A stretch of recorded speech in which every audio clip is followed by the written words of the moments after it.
The next stop is On the Radar Radio. Stand clear of the closing doors, please. Yeah.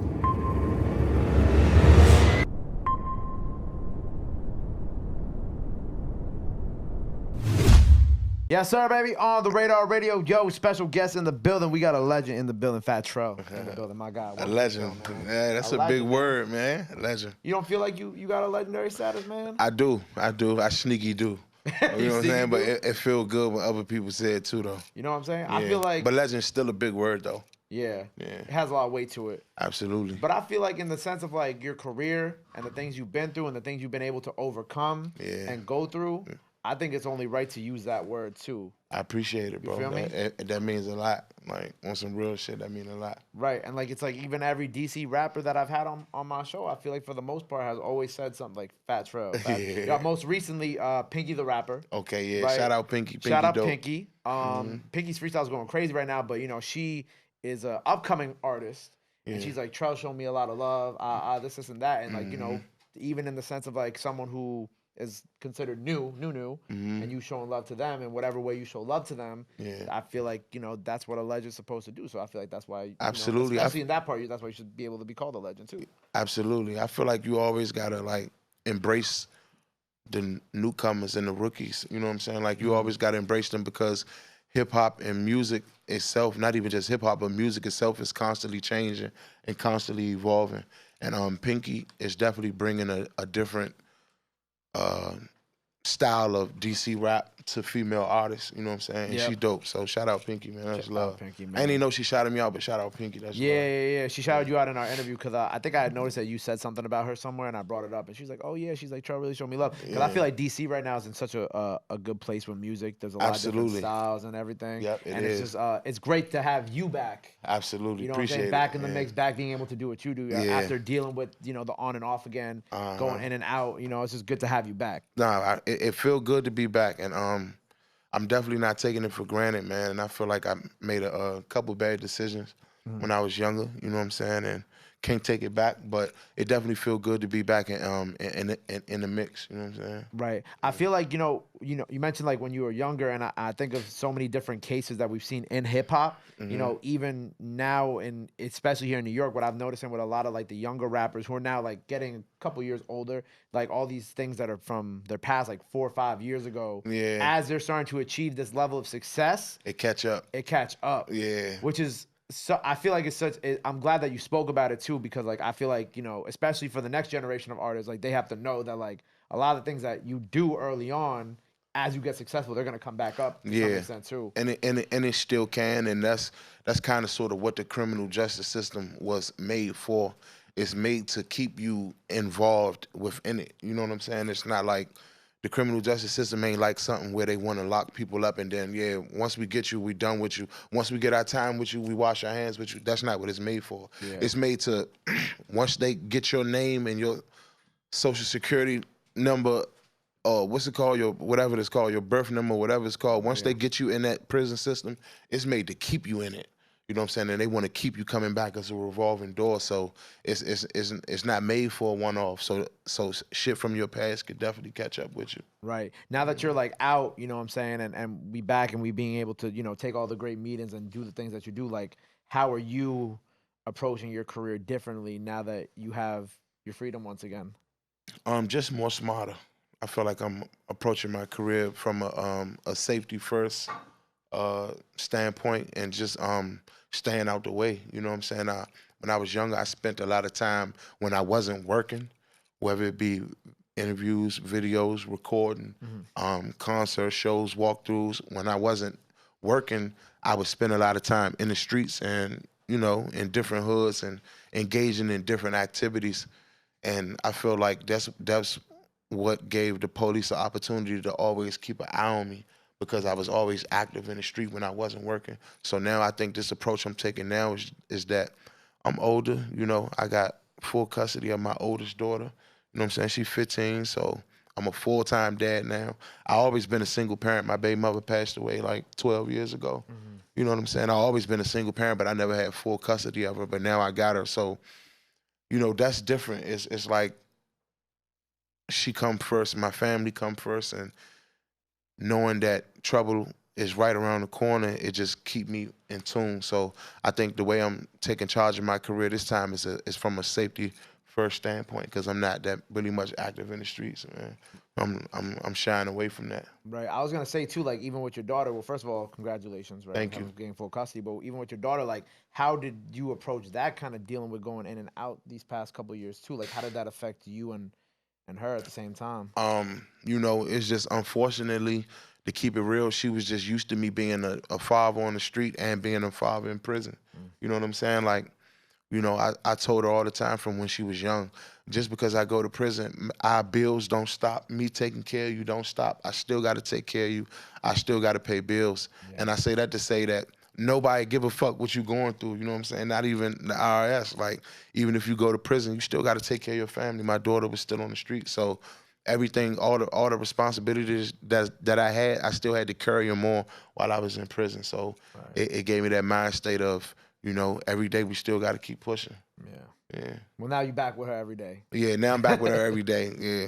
She be getting on my nerves too. Why? But I'm sure I be getting on her nerves too. Why? Because she want to talk about, you know, my daughter's gay, so she want to talk about her girls, all her girls that she got in school, and, you know, Dad, I want you to meet this girl, and Dad, can you say hello to this girl? And you know what I'm saying? And Dad, I got to tell you something, and it's always about something that's going on with school, and I get on her nerves too, because I come down and fuck with her while she doing her homework, and you know, I'm in the house more, so we together more, and so, you know, we get on each other's nerves. But that's my baby, that's my firstborn, that's my soldier. You know what I'm saying? And, you know, it is what it is. The moments you've been wanting to live for. Yeah, absolutely.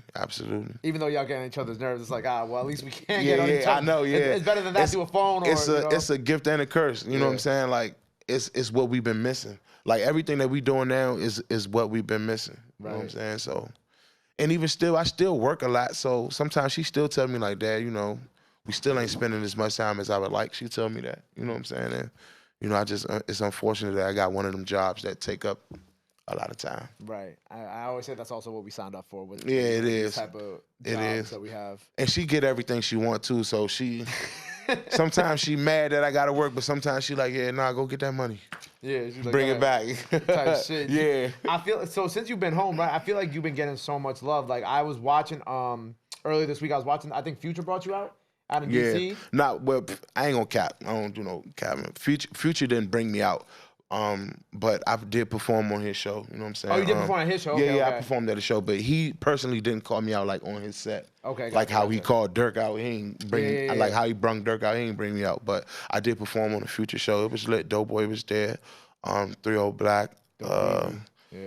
Shit. Who else, man? Dirk. Shit. Everybody was there. Lil Jeremy. Shy. It was a star-studded event, man. Shout out Future, man. He the GOAT in this rap shit, and you know, he the voice for the trenches, man. You know what I'm saying? So Future, man, is that nigga. So to even perform on the same stage as him, that was a big accomplishment to me in my eyes. You know what I'm saying? You mentioned 3-0 was there. Can I tell you a funny story about 3-0? Absolutely. Okay. So that's my nigga, man. So when 3-0 was here, 3-0 came to see me in the summertime, and 3-0 was like, me and 3-0 had an argument, right?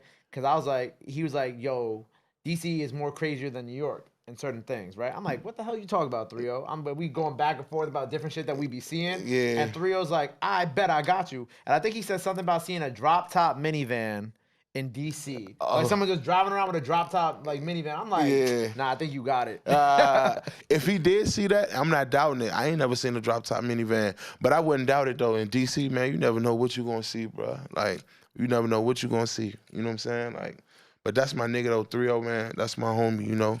Good nigga, real nigga, solid nigga from DC, hard worker. You know what I'm saying? Take care of his son. He an active father, and that's the shit I'm viewing now. I'm more mature now. I'm older, so you know what I'm saying. I view shit like that now.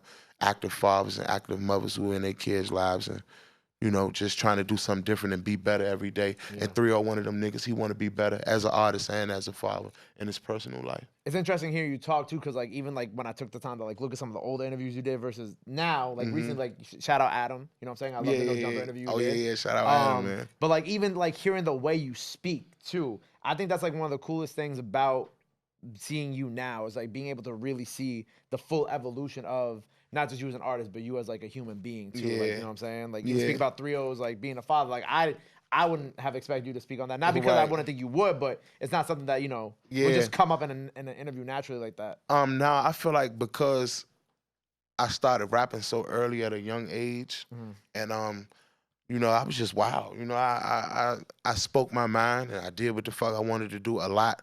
So people never really get to experience a mature Fat Trel because I just simply wasn't mature.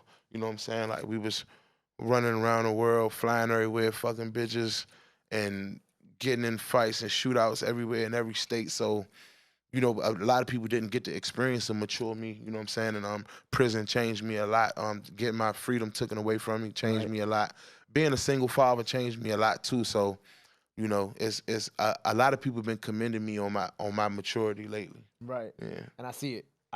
Yeah. And even with the music. So right now, what type of space you on with music? Because it's been a little while. I saw someone tweet one of your tapes got taken off Apple Music too. Yeah. Nah, they didn't get taken off. I just got a new deal with a different distributor or vendor, whatever it's called. You know, I ain't too wise with that computer shit, but we had to get some new deals, some new money in the making, and that's why the music came off and got uploaded to a different distributor and all that shit. But gotcha. Yeah, that's basically how that is. So what are we getting from you this year? I saw most recently we got you're on the Logic album. Yeah, I'm on Logic's album. Shout out to Big Boogie, man. I was the only feature on Big Boogie album. Yep. My nigga Huncho from Atlanta, he one of the hardest young niggas coming out of Atlanta right now. I'm on his shit. I just knocked out a hook for JIDK last night. I believe I'm gonna be on JIDK album. So me and Wale working on some shit.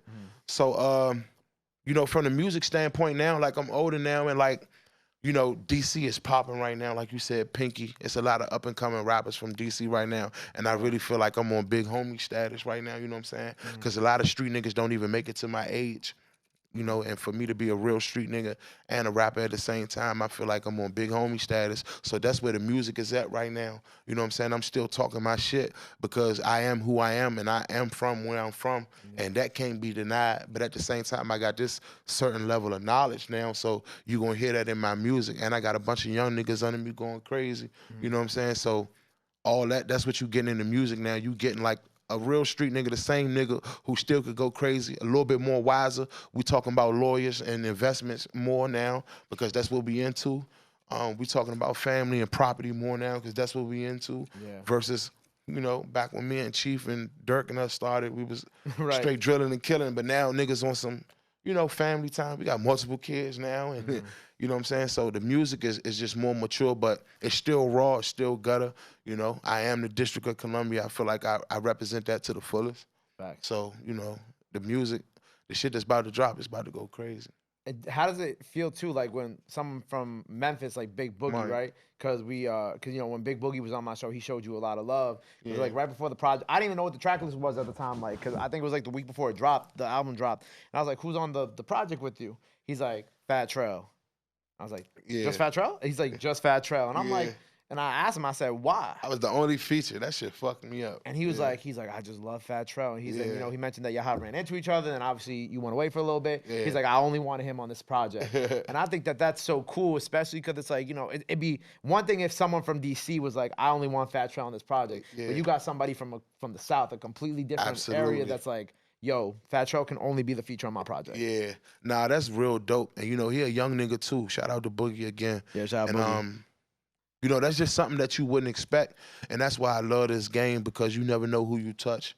And when we first started conversing, he was letting me know, like, damn, my nigga, like, I've been listening to you since this age and, like, how you doing? And, you know, I was in prison when we met. I had a cell phone, and we was DMing. He was like, man, how you doing? Like, how your mental? And he was asking me different questions. Like, I never say the questions came from a fan standpoint. It was more of a, like, it was almost like a family standpoint, but we didn't know each other. You know what I'm saying? But the bond was like, it was just different. You know what I'm saying? Like, and where his headspace was at.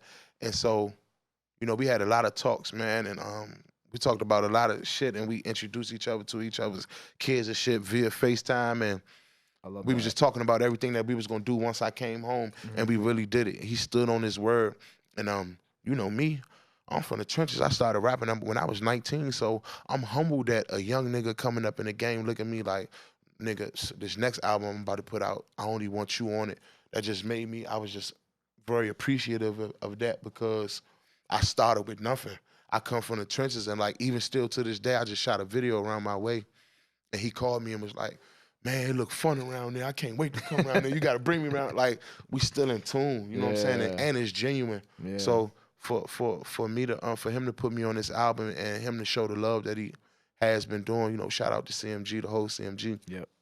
It's just a good look, and it just lets you know that music is real. The power of music is very, very real, man. Music is powerful. Was that kind of like, what's the story behind the Logic song on his project?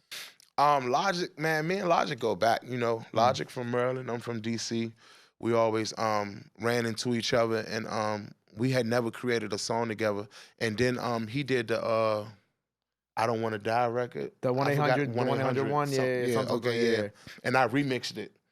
And he was like, yo, even though you're talking about the total opposite of what I'm talking about on my record, because his was like, you know, for suicide awareness. Suicide awareness. And mine was, somebody got to die today.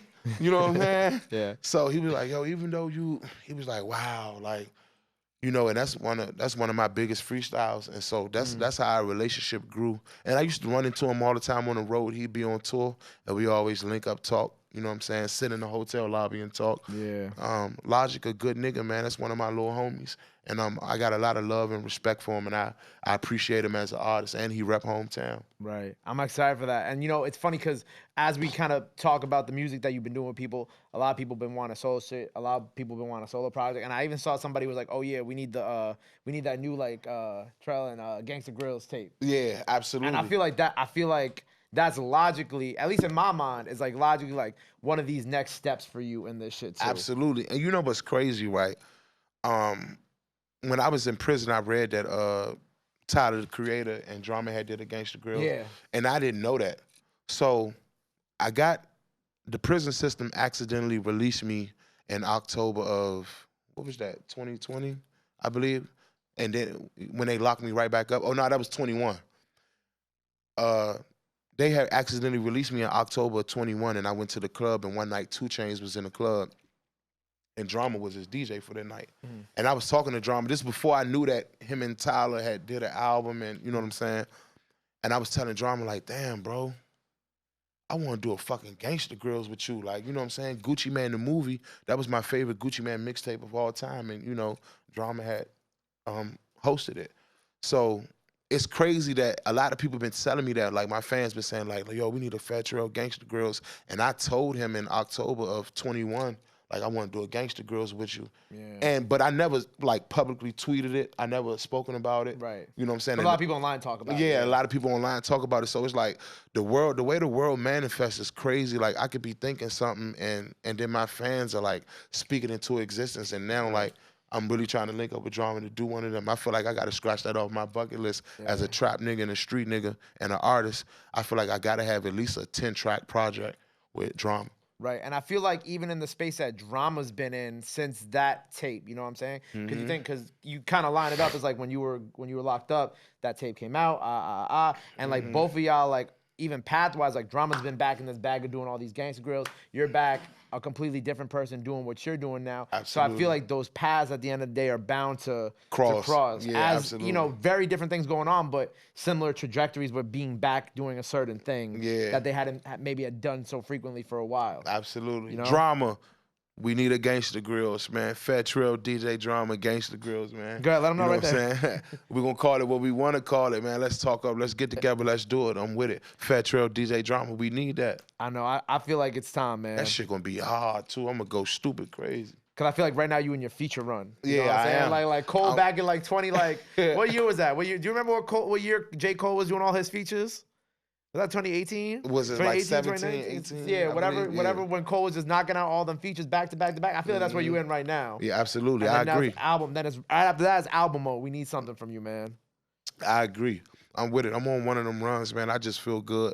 More than anything, I'm happy to be home, but I'm more humbled by how much love it is still for me in the industry, because sometimes when you sit in a cell and you watch people prevail and move on, you think that people are forgetting about you. And so when I came home to see the amount of love that I still had, it made me feel good too, and it make me actually want to work harder. Yeah, man. Shout out my boy John, because every time, not John that's here right now, but John, my guy who does PR, every time you got out, because he's from DC, he's normally the one who brings me all these DC artists. Yeah. He'll send me a message like, yo, Trel's out. What are we doing? Yeah. You feel me? So he was, okay. So he was always trying to line it up back in the day, because he would be like, okay, Trel's out. What we got to do? I got to meet him. Do? I got to meet him, man. Shout out to John, man. Shout out my brother Appreciate the John, love. because he's the one really that's been advocating for a lot of the DC artists. Like, he'll swing me a bunch of DC. He brought me 3-0. He's the one who brought me 3-0. And then, you know, like I said, every time that you got out, he was like, yo, man, we got to get Trel. I'm like, I know, I want to do it. Yeah. So he's always been advocating for this. So we did it, bro. And, you know, I'm just happy that you're in a good space and you know, we could finally have made this happen. Absolutely. I'm happy too, bro. This is one of the scratch offs on the list. Like, we got to do on the radar. We got to do Drink Champs. We got to do this. We got to do, like, this was one of the ones that was on the list. So I'm happy to be here too. Drink Champs happening? Yeah, absolutely. Nori, that's my nigga. We got me and Nori got a couple things to discuss, man, because the world is torn between two different opinions, you know what I'm saying? Nori spoke on a certain situation, and a lot of the world feel like, man, he a real nigga, he could speak on it because him and Trel is friends. A lot of the world felt like Nori was inappropriate for speaking on it, so me and him overdue to get on camera and chop it up, man. Nori, that's my nigga though, real nigga, and I know him outside of the music industry. And just hash things out on like a, you know. Yeah, nah, me and real. him ain't had no disagreements on that. He just, Nori, you know, they drink a lot on that drink. They definitely do drink a lot. And he slipped up and said some shit, and so, you know, the world is divided. Some people feel like he shouldn't have never said it, and some people from the trenches feel like, man, you know, they homies, man, like, Trel ain't got no problem with him speaking on that shit. So Drink Champs is definitely happening though. Shout out my nigga Nori. You ever DC got that tequila talk? Excuse me, tequila talk. You ever heard that? Nah, I never. That's heard like that. it's like a podcast in DC. Pinky actually put me onto it. Okay, I'm gonna put you on because I know that's do that. hometown. Do that. I ain't never heard of it. But what do they just drink tequila and they do interviews, right? Kind of like Drink Champs, but in DC. Oh, okay, bet. Yeah, I never heard of it. That'd be dope. I don't know what I say off a lot of shots of tequila though. I know, me too. That's what I'm afraid about. That's what I'm afraid about too. I'm like, damn, like when do they want me to do this? How many shots of tequila I gotta take before? But I'm open to it though. I'm open to it. Yeah, man. Well, I can't wait to tune into. Oh, you have a question for him? I can't wait to tune into that Drink Chance interview. We have a segment here that we do with my camera. Director of hospitality, camera guy, Calvin. He has a Cal's question for you. Is this a good one? Or you just came up with this one? Okay, cool. Hi, what's up? Welcome to Cal's Questions. Trel, Okay. my question to you is, first of all, welcome back home and everything. Thank you, bro. Appreciate it. So my question to you is, you know, when you're away, what's the first thing that, when you got home, what was the first thing that you wanted to record? What was the first, like, verse, or what was the first thing that you felt like you had to get off your chest, or you had to put out there? Well, I feel like, you know, my brother had got murdered while I was in prison. My little brother, Booster the Shooter. And so I wanted to dedicate a whole project to him called Booster's Keeper. Kind of sort of the I Am My Brother's Keeper way, but his name is Booster, so I wanted to dedicate a whole project to him called Booster's Keeper. You know what I'm saying? And that's when I came home in October 21, and I recorded Booster's Keeper, and then they locked me back up. Then when I came home, it was... We got with Asylum and we started recording a whole rack of other shit, so it got fucked up. But one of the things that I wanted to record first was a tribute to my brother, man, because even though he was my little brother, he taught me a lot about the streets and, you know, some shit I can speak on, some shit I can't. And I just wanted to, you know, when I was in prison, he was telling me what he wanted to see me do. Like, it's about time for you to do this, it's about time for you to do that. And man, you ready for this and you ready for that. And he was keeping my mental sharp. And then he got killed while I was in. So I wanted to dedicate a whole project to him to let him know that I'm gonna do everything that you said I should be doing when I come home, plus more. So that was one of the things I wanted to do first when I first came home, was a project dedicated to him. Rest in peace, Boosie. Yeah, rest in peace, Boosie the Shooter, man. Well, look, my brother, man, I wear him on my chest every day. My shooter, my killer. Do you think some of the tracks from that project will ever make it out? Absolutely, yeah. Now, I'm still putting the project out. It's just contractually wise, another project might come before that. But Yeah, Boosters Keeper is my baby too, and it's kind of good that I had to put it on the back burner because now I get to critique it more and I get to tweak and I get to fuck with it more versus just rushing something and putting it out. But it's like a whole project dedicated to him, and we talking about different things: hustling, fucking bitches, struggling, surviving, and then of course him passing and how I felt when he passed, what I'm doing to deal with the fact that he passed. It's like a whole project dedicated to him. It's like a conversation with him. Yeah, on every record. So on the record, it sounds like you're like speaking directly to him. Yeah, Gotcha. either speaking directly to him or speaking on what his loss did to me mentally. Got you. Yeah. And how have you been able to? Was it through the music? Like get yourself back to? Through the music, and I definitely been able to get through with it through the music, but a lot of things that I do on my day-to-day basis, or the time I spend with my kids and the conversations that I had with my son. I remember a lot of the conversations that I had with my brother while I was locked up, and he was a full-time dad. Like, he was a real good dad to his kids, and so he was telling me, he was giving me tips. That's why I say he was younger than me, but he always taught me a lot. You know what I'm saying? And he was giving me tips on being a better father too. So as far as getting through the loss of him being gone, even conversations that I had with my only son, you know what I'm saying? Because I got 2 girls and a son. Yeah. But the conversations I had with my only son, I feel like when I talk to my son, I can hear me and Boosa having our conversations about what I could do to be a better father. You know what I'm saying? So a lot of things I do, he's still with me there in spirit. Yeah. Rest in peace, man. Yeah, my nigga. Well, look, man, it's been great having you here today. I can't wait to see what you do next. Absolutely. You know what I'm saying? Thank you for blessing us with a freestyle. Thank you for the good energy, man. Nah, I appreciate y'all for having me. Before we get out of here, let the people know they can follow you. Anything else you want to let the fans know? Now is the time to do it. This camera right here. I bet, man. On Twitter, I'm at Fat Trel. That's at FATTREL. You already know. On Instagram, I'm Fat_Gleesh_. That's at FAT_GLEESH_. And if you really want to follow me, I'm in the trenches worldwide, man. I'm in the streets, man. You know what I'm saying? Northeast finest. You know what it is. Fat Trel, man. There you One go. and long live Booster the Shooter. There you go, man. Well, make sure you go follow him. Go run out the freestyle out now. Go show him some love. Go show him some support. Love is free. Support is free. But try right knew that. Till next time, DC legend in the building. Fat Trel on the radar. We out. Boom. Love. Love. My nigga.